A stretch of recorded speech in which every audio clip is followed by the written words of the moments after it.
all with different medical effects. Because when the medical system collapses, this will be your only option to heal yourself. Lex Rucker will show you how to make pemmican with basic ingredients you can find in any Walmart. The superfood was invented and largely used by Native American scouts, as well as early Western explorers, who were on their own for months at a time. This nutritious food was light, compact, and high in protein, carbohydrates, and vitamins. And if done properly, it can last anywhere from a few years up to a lifetime without refrigeration. In fact, if you have this food, you don't need anything else, because a person could subsist entirely on this food, drawing on the fat for energy, the protein for strength, and the vitamins for health. You'll also discover 25 other survival foods that we lost to history.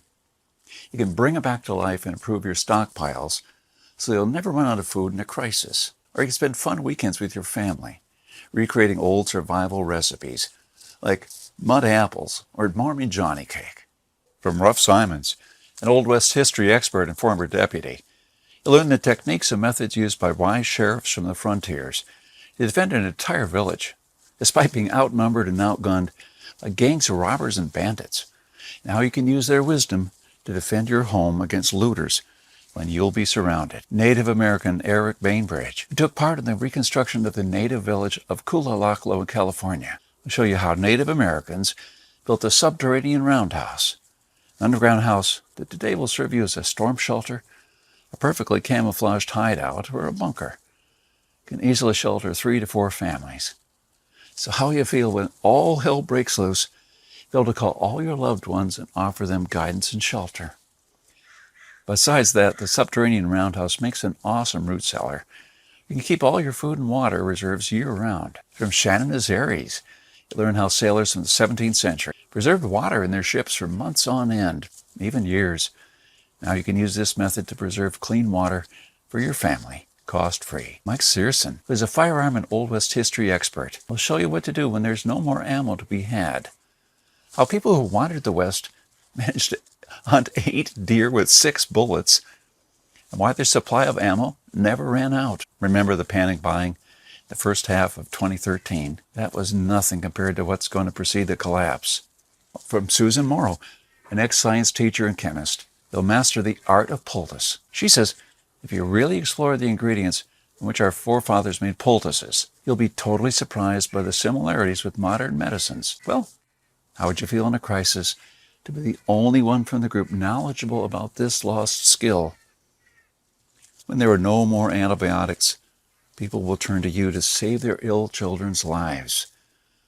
If you liked our video tutorial on how to make pemmican, then you'll love this. I'll show you how to make another superfood that our troops were using in the Independence War, and even George Washington ate on several occasions. And this food never goes bad. And I'm not talking about honey or vinegar. I'm talking about real food. The awesome part of this, you can make this food in just 10 minutes. And I'm pretty sure you already have the ingredients in your house right now. Really, this is all just a peek. The Lost Ways is a far-reaching book with chapters ranging from simple things like making tasty bark bread, like people did when there was no food, to building a traditional backyard smokehouse, and many, many, many more. And believe it or not, this is not all. If you get the Lost Ways right now, you'll receive 3 exclusive reports that'll be off the table soon. There's an old saying that our great-grandparents used to know. Once in a life, you need a doctor, a lawyer, a policeman, and a preacher. But every day, 3 times a day, you need a farmer. So the first report you'll get is what every survivalist should grow in his backyard. This special report contains the most nutritious and toughest plants that you should start growing so you'll never run out of food. These plants are reliable in the worst possible conditions, including drought, flooding, or light deprivation. You'll also find instructions of how to plant, grow, harvest, and store them. I'm also pretty sure you're familiar with this 150-year-old saying that it's not the strongest species that survived, nor the most intelligent, but the ones most responsive to change. So the second bonus you'll get is How to Outlive an EMP, the Early Pioneer Way, which is a day-by-day guide that shows you what to do after an EMP every day for 30 days using the Lost Ways. Think about it this way. If it